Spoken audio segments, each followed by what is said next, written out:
한 목소리로 봉독하도록 하겠습니다.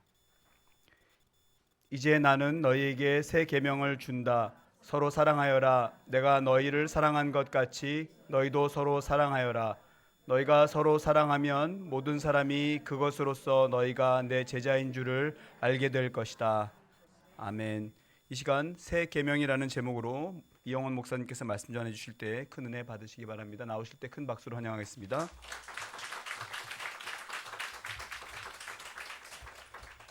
대단히 감사합니다.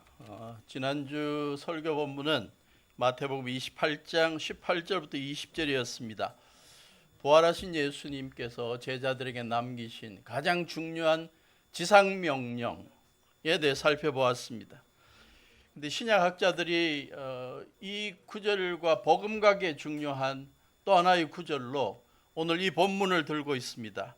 예수님께서 십자가 지시기 바로 전에 제자들과 마지막 만찬을 나누면서 하신 또 다른 유언 같은 말씀.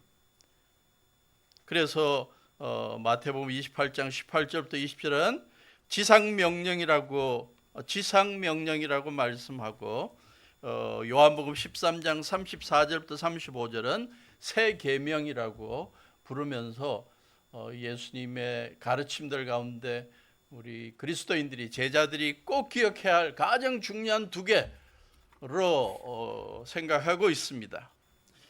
예수님의 지상명령이 제자들의 사명을 강조하고 있다면 예수님의 새 계명은 이 사명을 함께 이루기 위해서 제자들이 반드시 실천해야 할 삶의 덕목, 삶의 지침을 소개하고 있습니다. 특히 스승 되신 예수님이 잡혀서 처형을 당하게 되는 상황에 예수님이 생각하니까 이 제자들이 너무나 당황할 것 같고 많이 염려하고 두려워하게 될 것을 생각하시고 제자들을 더욱더 돈독하게 묶어주는, 튼튼하게 엮어줄 수 있는 그러한 지침을 소개하면서 이 본문 말씀을 주셨습니다. 그래서 요한복음에 사랑하라는 이 동사가 56번 나온다 그러는데 그 가운데 이 마지막 고별 설교 13장부터 21장 사이에서 44번이나 소개되면서 예수님이 제자들의 사랑의 공동체로 엮어지기를 강조하고 기대하고 있었습니다. 오늘 본문이 예수님의 모든 가르침을 한 문장으로 집약하고 있을 정도로 중요하기에 많은 분들이, 특별히 그 음악적인 은사가 있는 분들이 이 본문을 기초로 해서 작곡을 해서 많이 부르고 있습니다. 여러 곡들이 있는데 저에게는 가장 감동적인 곡은 제가 근무하던 침례신학대학교의 교회음악과 교수로 오래 계시다가 폐암으로 좀 고생하시다가 소천하신 정두영 교수님, 우리들에게는 고린도전서 13장의 노래로 익숙하신 분이죠. 사랑은 언제나 오래 참고, 그게 전국적으로 유명한 곡인데 그분이 폐암 투병 중에 영감 가운데 제가 듣기로는 한 10여 분 만에 이 본문 말씀을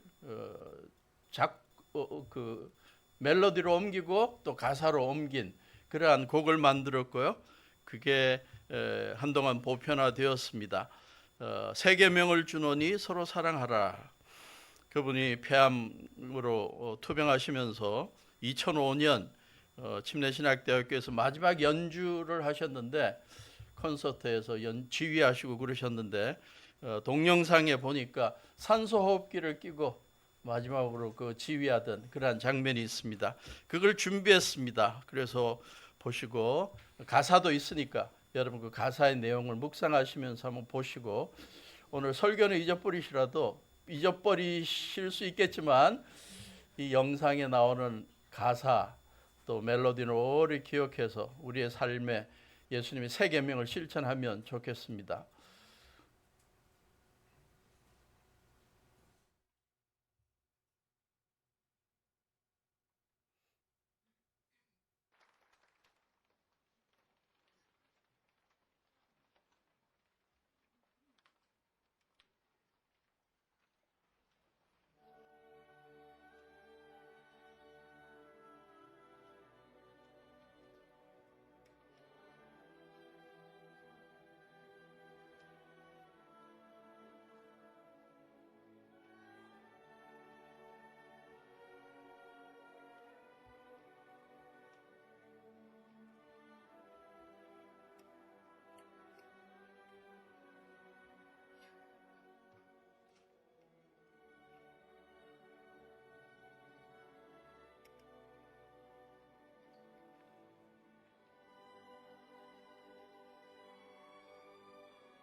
오늘 이 본문 말씀을 묵상할 때 세 부분으로 중요한 의미들을 생각할 수 있습니다. 첫째 부분이 이제 나는 너희에게 새 계명을 준다. 이 새 계명의 의미,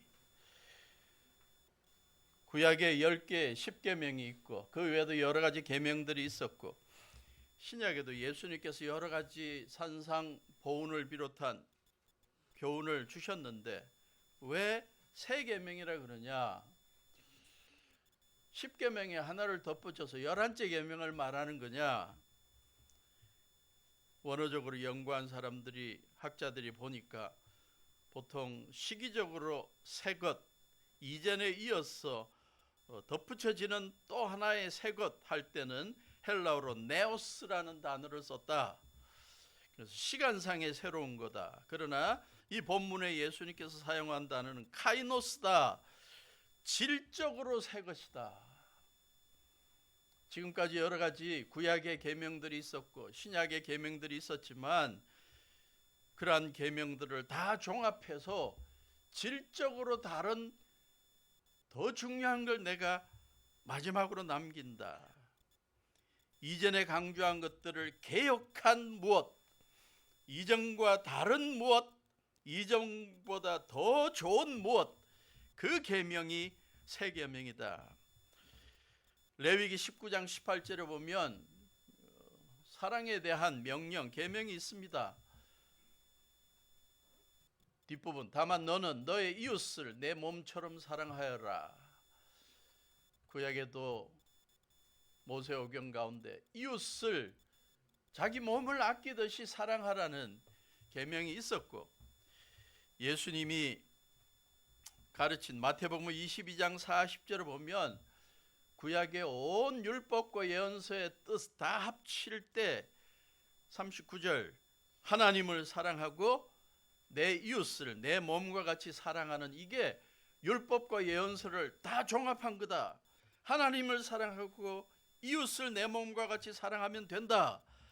그랬던 예수님이 십자가 지시기 전에 마지막으로 제자들 모아놓고 말씀하신 내가 진정으로 너희들에게 가장 중요한 새로운 질의 계명을 너희들에게 남긴다. 엑기스를 남긴다. 내가 너희를 사랑한 것 같이 너희도 서로 사랑해라.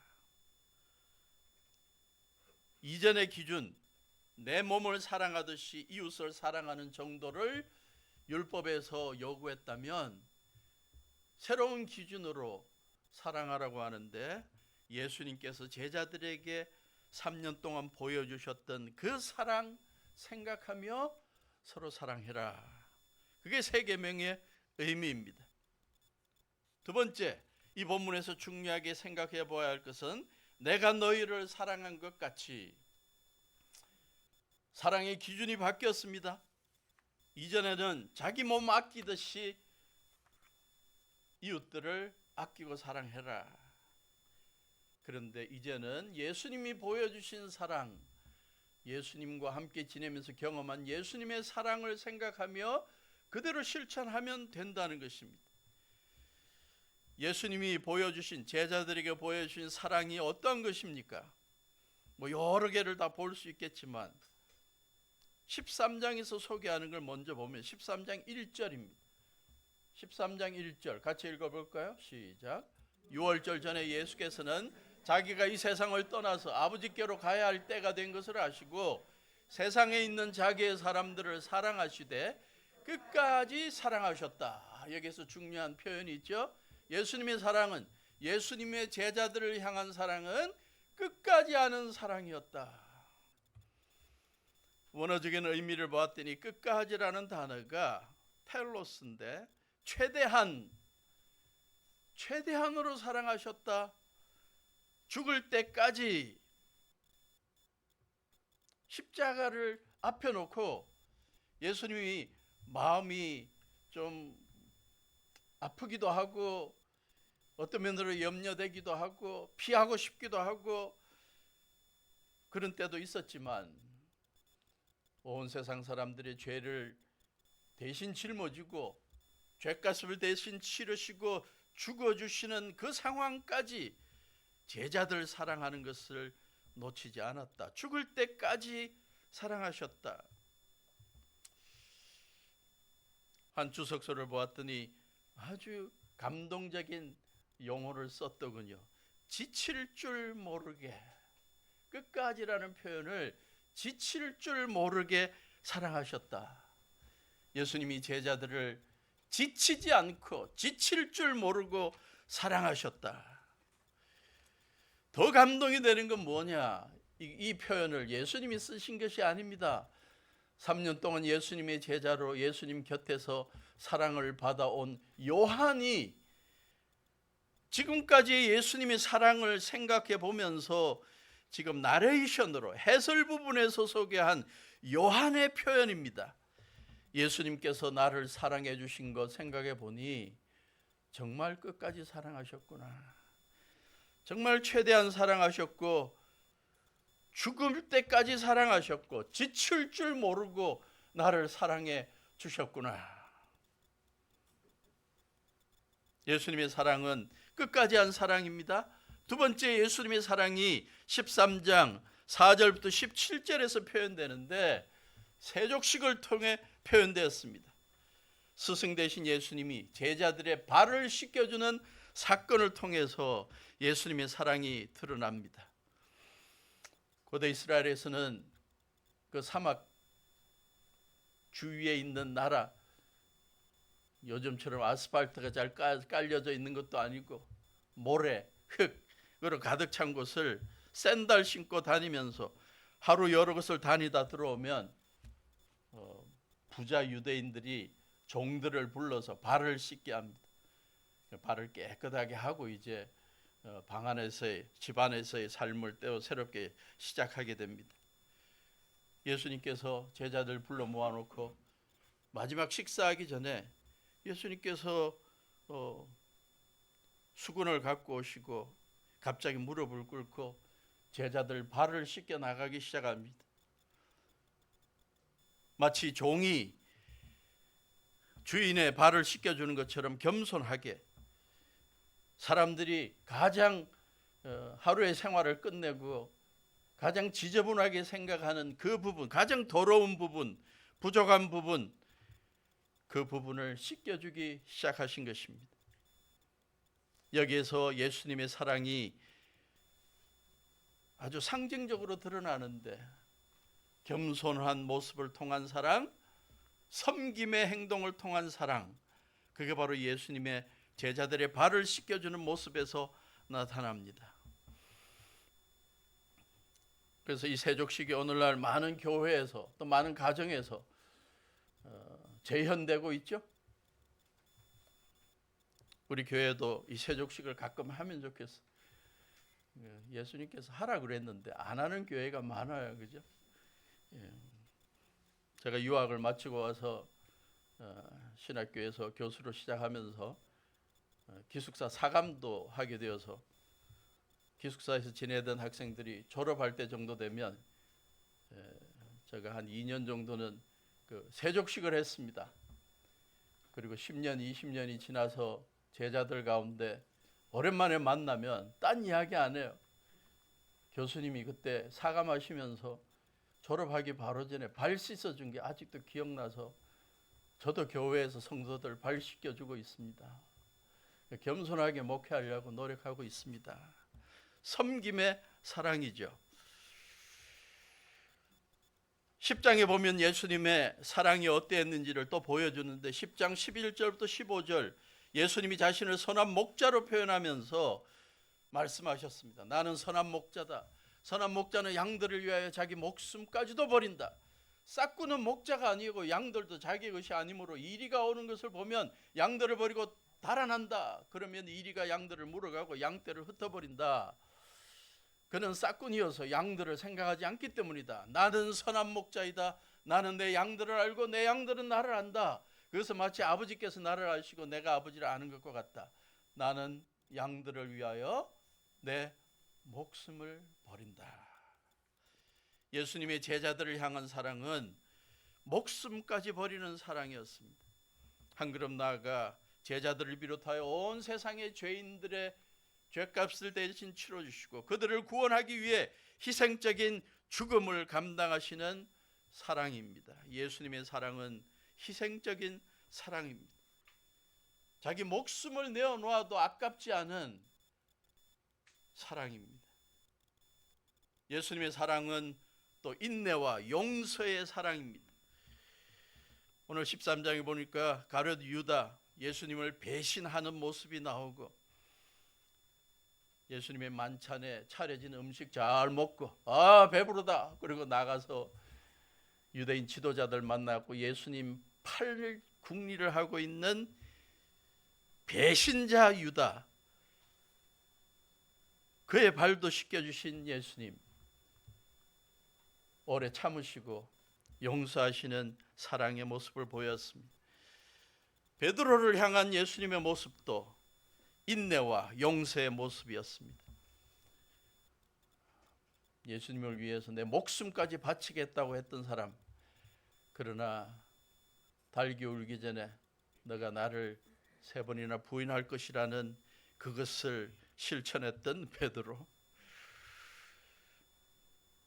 그를 혼내고 꾸짖고 하신 예수님이 아니라 끝까지 인내하시고 참아주시고 그가 언젠가는 회개하고 돌아올 것을 내다보신 예수님, 부활하셔서 제자들과 이야기하는데 그 모임에 늦게 출석해서 예수님, 부활하신 예수님이 있는 걸 보면서도 못 믿겠다고 창자국과 못자국을 만져보고 난 다음에야 예수님이 부활하신 걸 뒤늦게 믿게 되는 이 불신앙의 도마까지도 인내하시고 참아주신 용서하신 예수님의 사랑, 그게 바로 제자들에게 보여주신 예수님의 사랑의 성격입니다. 17장에 보면 십자가 지시기 전에 예수님께서 마지막으로 제자들을 위해 기도하면서 저들이 하나 되게 해주십시오. 이 어려운 세상에, 힘든 세상에, 핍박 많을 세상에 저들 지켜주셔갖고 하나로 똘똘 뭉쳐서 이 어려움을 잘 이기게 해주십시오. 중보 기도로 사랑을 표현하신 예수님입니다. 이러한 예수님의 사랑을 만약 우리도 신앙생활 해나가면서 경험하고 있다면 이제 우리는 이러한 예수님의 사랑을 우리와 함께 신앙생활하는 성도들에게, 가족들에게, 우리가 사역하는 우리의 양들에게 베풀어 줘야 한다. 이게 예수님의 세 계명입니다. 세 번째로 이 계명의 결과,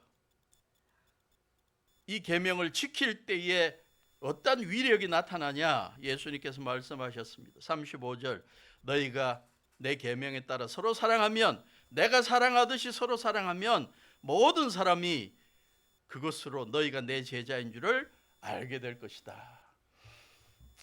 서로 사랑하는 제자들의 모습 자체가 힘이 있다는 겁니다. 그래서 주변에 믿지 않는 자들이 그 제자들의 모임을 통해, 사랑의 공동체 모임을, 모습을 통해, 야, 저기 진짜 예수님의 제자들이 저기 있구나 라고 인정하게 된다는 거예요. 오늘날 수많은 사람들이 진정한 예수 그리스도인들을 찾고 있습니다. 교회 다니는 사람을 찾는 게 아니라 진정한 예수님의 제자들을 찾고 있어. 그래서 그들에게 자기들의 삶의 어려움을 나누고 싶어하고, 이야기하고 싶어하고, 기도를 요청하고 싶어하고, 그들의 삶의 모습대로 살아가고 싶어합니다. 참된 제자의 모습을 보여주는 결정적인 힘이 있는 삶의 모습은 사랑하는 거다. 서로 사랑하는 모습을 보이는 거다. 1991년 3월 11일 특이한 사건이 하나 있었습니다. 미국에서 조지 부시 대통령이 어느 초등학교를 방문했습니다. 그래서 아마 대통령이 책을 읽어주는 시간을 가진 것 같아요. 사진이 준비되어 있습니까? USA Today에서 찍은 사진인데요. 남겨놓은 사진인데요. 책을 읽어주고 있는데 갑자기 제 이름이 앤서니 핸더슨이라는 8살짜리 아이가 책을 읽어주는 걸 듣고 있다가 질문을 합니다. 그런데 당신 진짜 대통령입니까? 아니 내가 대통령인 걸 몰랐단 말이냐? 그리스바 어떻게 하면 내가 대통령인 걸 증명하지? 그리고는 자기의 그 운전면허증을 꺼내갖고 봐라, 여기에 조지 부시라고 돼 있다. BUSH. 근데도 갸우뚱하고 막 이러더래. 그리스바 뭘 또 보여주지? 그리고 두 번째 보여준 게 저 아메리칸 익스프레스 카드예요. 저기 적혀 있는 대통령 이름을 보여주면서 봐라, 여기 부시라고 적혀 있지 않냐? 그랬더니 제가 앞뒤 보면서 이게 진짜인지 대통령인 걸 믿지 못하는 거예요. 그러니까 막 사진도 보여주고 그러더니 내가 대통령으로서 사인해줘야 내가 믿겠냐 그랬더니 잠깐, 우리 선생님이 아무한테나 사인 받지 말라 그랬어요. 그리고 거부를 했어요. 저게 히트를 쳐갖고 USA Today의 사진으로 나왔습니다. 대통령도 믿지 못하는 어린아이. 근데 더 심각한 것은 오늘날 수많은 사람들이 참 그리스도인을 믿지를 못하고 있는 거예요. 평생 동안 신앙생활을 한 사람들, 평생 동안 교회 다니고 그랬는데도 같이 더불어 살면서 너 진짜 예수장이야? 너 진짜 예수님 믿는 사람이야? 믿지 못하고 있는 거예요. 그리고 자기의 삶에 어려움이 있을 때 터놓고 이야기할 대상으로 간주하지 않는 거예요. 근데 가끔 매스컴에서 교회의 어두운 이야기, 교회 다니는 사람들의 아주 여러 가지 사회적인 범죄 이야기 뭐 이런 것들이 나오면 아예 마음을 닫아버리죠. 이러한 시점에 예수님께서 이 어지러운 세상 속에서 참 예수님의 제자, 참 예수님의 사람들의 모습을 보여줄 최고의 처방이 있다, 비결이 있다. 서로 사랑하는 거다. 성도들끼리 서로 사랑하고 서로 존경하고 그들끼리만 사랑하는 게 아니라 더불어 사는 이웃들에게, 한 걸음 더 나아가 직장 동료들에게, 한 걸음 더 나아가 선교지의 양들에게 예수님처럼 사랑하는 것, 내가 경험한 예수님의 사랑을 그들에게 전하는 것, 그게 최고의 제자로 보여주는, 인정받는 비결이요, 최고의 선교의 비결이다.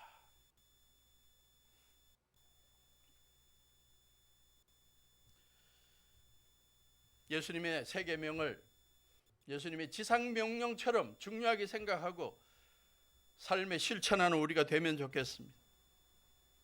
그러기 위해서 예수님께서 보여주신 사랑, 제자들에게 보여주신 사랑을 우리가 신앙생활하면서 경험했다면 이제 우리가 우리의 가족들에게, 우리의 성도들에게, 우리의 사역지에 있는 사람들에게 실천하면 좋겠습니다.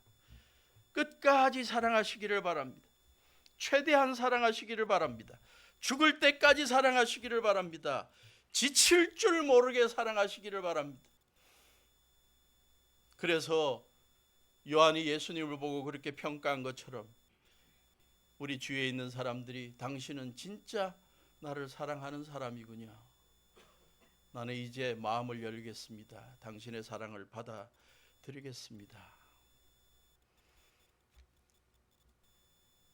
우리 가족들에게, 우리 성도들에게, 우리 직장 동료들에게 겸손하게 사랑의 모습을 보이기를 바랍니다.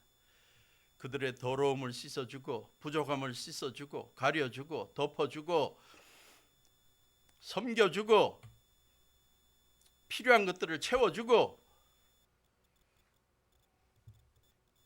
그들이 정말 우리의 사랑을 못 믿어준다면 가끔 억지로 멱살을 잡고서라도 데려와서 양말 벗게 만들고 진정한 마음으로 그들의 발을 씻겨줌으로써 그들을 사랑한다는 걸 보여주기를 바랍니다. 갑자기 숙제를 막 내고 싶네요. 집에 돌아가시면 여러분 배우자에게 오늘 발을 씻겨주시면 어떨까? 여러분을 사랑하는 아들, 딸에게 오늘 사랑한다고 그러고 발을 씻겨주는 건 어떨까요? 여러 가지 의견이 대립되고 지금 오늘 싸우다가 오실 분 계세요? 부부들끼리? 오늘 딸내미하고 아들내미하고 한발 하고 지금 마음이 불편한 가운데 오신 분 있어요? 집에 가갖고 내가 오늘 이렇게 내 주장을 변호해야지 지금 작정하고 오신 분 계시다면 다 내려놓고 집에 가서 얘야 잠깐 날 따라와. 그리고 목욕탕 가가지고 내가 오늘 너 발을 씻겨주고 싶네. 내가 평생 너 발 씻어준 일이 없는 것 같아. 미안하다. 앞으로 종종 씻겨줄게. 그럴 때 안 울 아들내미 없고 딸내미 없고 안 울 배우자 없을 것 같아.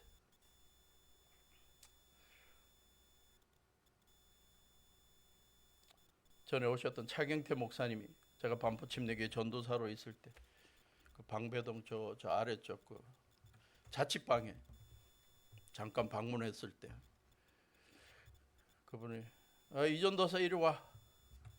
그래서 갔더니 부엌에서 물을 이렇게 받으시더니 저는 막 감동을 해서 드디어 예수님처럼 제 발을 씻겨주시는 우리 목사님. 그랬더니 자리에 앉으시니 나 발 씻어. 완전히 역전이 됐습니다. 그래서 발을 먼저 씻게 하시더니 그 다음에 발레나 그래갖고 그분이 제 발을 씻겨주셨어요. 그 인연이 수십 년이 되어서 지금도 형님처럼 동생처럼 삶의 중요한 결정들을 해야 될 때마다 그분의 조언을 얻고 기도를 하고 겸손한 모습으로 사랑하고 섬기시는 우리가 될 수 있기를 바랍니다. 선한 목자 되신 예수님이 제자들을 위해 온 세상 죄인들을 구원하기 위해 생명을 건지기 위해 십자가 지신 것처럼 희생적으로 죽어주신 것처럼 우리들도 사랑하는 가족을 위해 사랑하는 성도들을 위해 희생할 수 있는 사랑을 가질 수 있기를 축원합니다.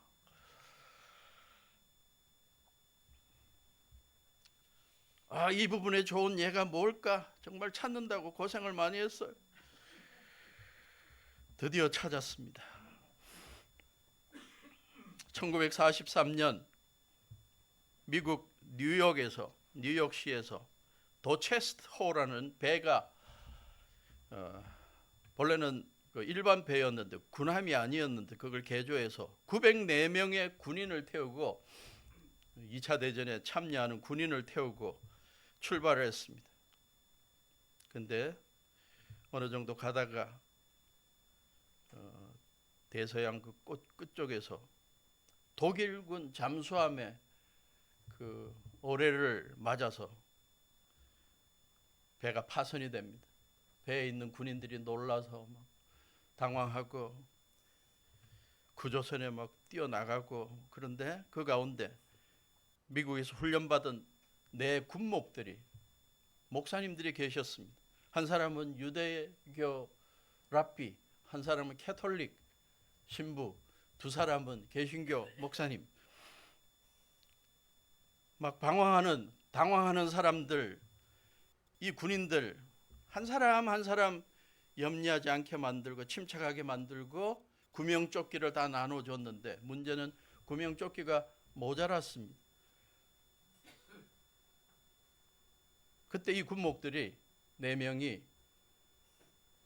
자기들이 입고 있던 구명조끼를 그 장병들에게 대신 입히고 자기들은 거기에 남아서 죽어가는 거예요. 한 사람은 그랬습니다. 장병에게 너 예수님 믿냐? 그랬더니 안 믿는데요. 그러니까 말합니다. 나는 예수님을 믿고 천국에 갈 확신이 있는 사람이니까, 나는 지금 죽어도 천국 가니까 너는 이 조끼 입고 살아서 반드시 예수님 믿고 너도 천국 갈 수 있으면 좋겠다. 그리고 그 4명은 찬송을 부르고 기도하면서 다들 물에 빠져 죽었다고 합니다. 남은 그 사람은 예수님을 믿고 나중에 신실한 크리스천이 되었다는 거예요. 이 아름다운 희생의 사랑, 예수님의 희생적인 사랑을 보여준 이 사람들을 지금도 기념관을 만들어서 기념하고 있다고 합니다. 예수님의 희생적인 사랑을 경험한 사람들이 사실 쉽지는 않지만 이러한 희생적인 결단을 하고 다른 사람들을 살리는 모습들을 많이 보게 됩니다. 이 사건을 묵상하면서 생각이 깊어졌어요. 그래서 이런 비슷한 상황이 생기면 나는 어떡하지? 만약 우리의 가족들이라면 어떡할까? 거기는 뭐 주저함이 없었어요. 대신 주겠지. 그 다음 질문. 만약 우리 성도들 가운데 그렇게 되면 어떡할까? 조금 주저가 되는 걸 보면서 기도가 생겼습니다. 하나님, 성도들을 위해 아무런 주저함 없이 조끼를 내어줄 수 있는 그러한 사랑의 실천이 있게 해주십시오. 우리 모두가 희생적인 사랑의 실천이 있을 때 우리 교회는 수많은 사람들로부터 아름다운 칭찬받는 그러한 교회가 될 것이고, 또 주위에 많은 사람들이 주 앞에 나오는 역사들이 일어나게 될 것입니다. 그 묵상하는 가운데 보니까 자꾸 나이가 고려되는 것 같아요. 만약에 내가 30대 때 이런 고민이 생겼으면 고민이 참 많을 것 같다. 아직도 많이 살고 싶은 생각 뭐 이런 것 때문에. 근데 지금 나이 되니까 살 만큼 살았다 그런 생각이 들기도 한데, 그러한 결단보다 더 중요한 것, 정말 내가 성도들을 사랑하고 이 사랑의 대상을 진정으로 사랑하느냐, 그렇다면 아깝지 않을 것 같아요. 우리의 진정한 사랑에 대한 기도가 좀 더 깊어질 수 있기를 바랍니다.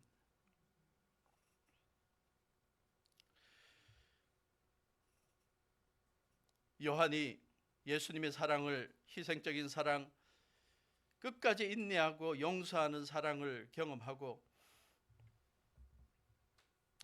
그의 사역 속에 가장 중요한 사역의 모토로 삼은 게 사랑입니다. 서로 사랑하자.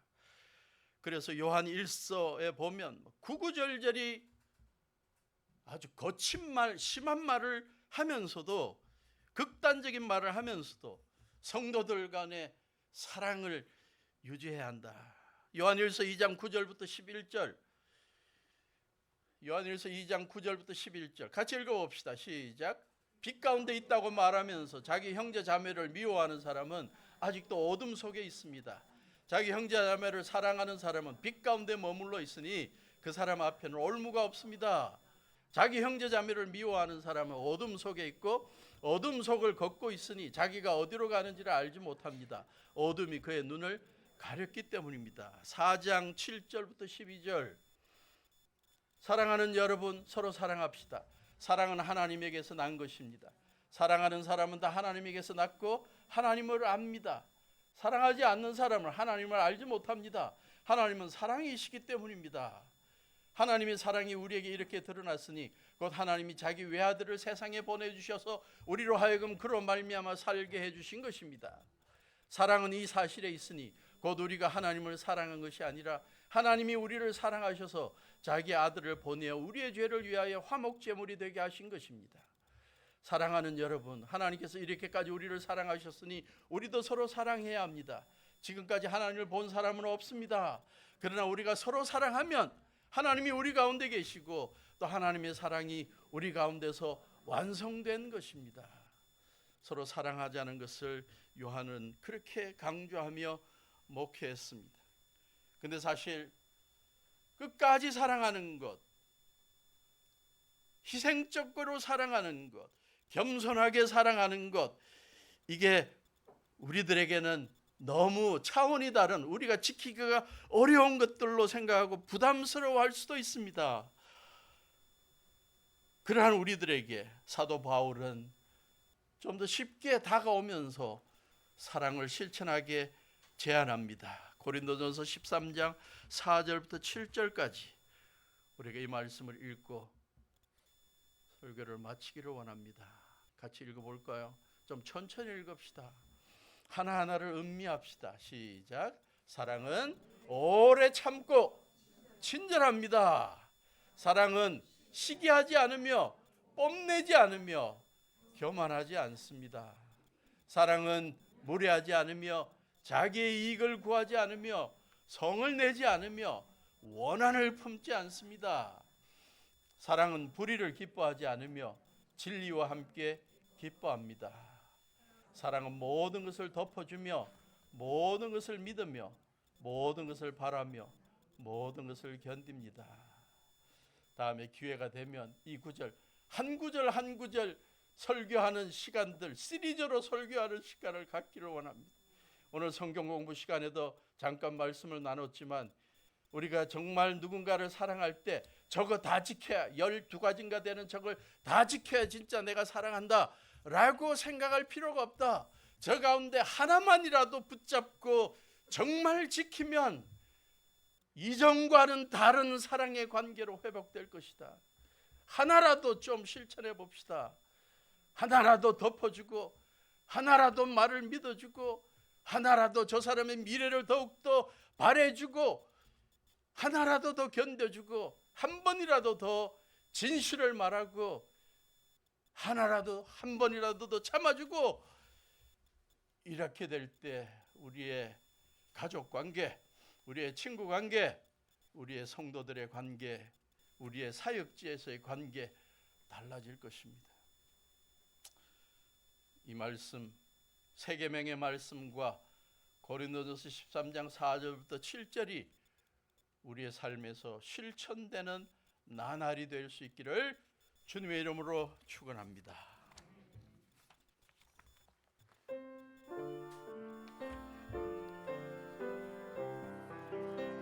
다 같이 일어서서 같이 찬양할까요? 새 계명을 주노니 서로 사랑하라. 내가 너희를 사랑함같이 서로 사랑하라. 서로 사랑하라. 서로 사랑하라. 내가 너희를 사랑함같이 서로 사랑하라.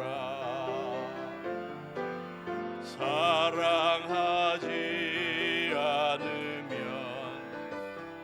아무 유익 없네.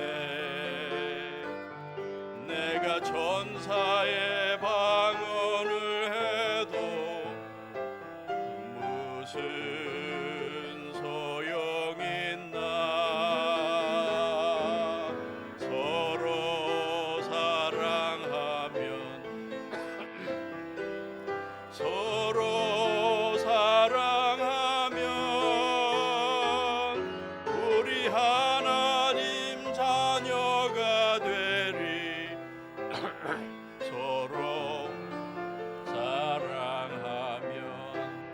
지금 봉헌 시간 갖겠습니다. 은혜 받은 형제여 서로 사랑하자. 오래 참음과 용서함으로 서로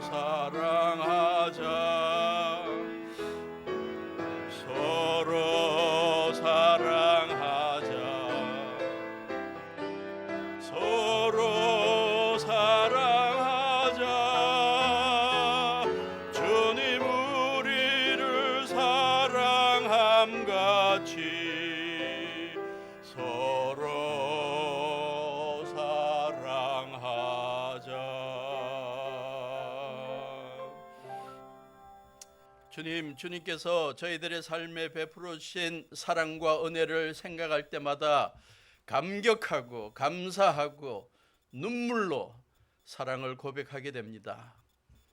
저희들의 사랑의 고백을 예배드릴 때 감사의 예물로 표현했습니다. 예물을 받아주시고 저희들의 삶에 더욱더 감사가 넘치고 감격이 넘치게 해 주시옵소서. 주님의 것을 돌려드리는 11조 하는 성도들, 여러 가지 감사의 이유를 찾아서 주님 앞에 드리는 성도들 기억하시고 이들의 삶에 주님 축복하시고 영육간에 강건하도록 풍성하도록 채워 주시옵소서. 주님 앞에 드리기를 원하지만 여러 가지 어려움으로 안타까워하는 성도들 기억하셔서 그들의 삶의 변화와 회복과 치유가 있게 해 주시옵소서. 이제는 우리 주 예수 그리스도의 무한하신 은혜와 아버지 하나님의 지극하심과 성령님의 동행하심이 주님께서 베푸르신 사랑을 주위 사람들에게 실천하도록 명령하신 세 계명을 지키며 살아가기를 다짐하는 온 성도들 위해 지금부터 영원토록 함께 하시기를 예수님의 이름으로 간절히 축원하옵나이다. 아멘.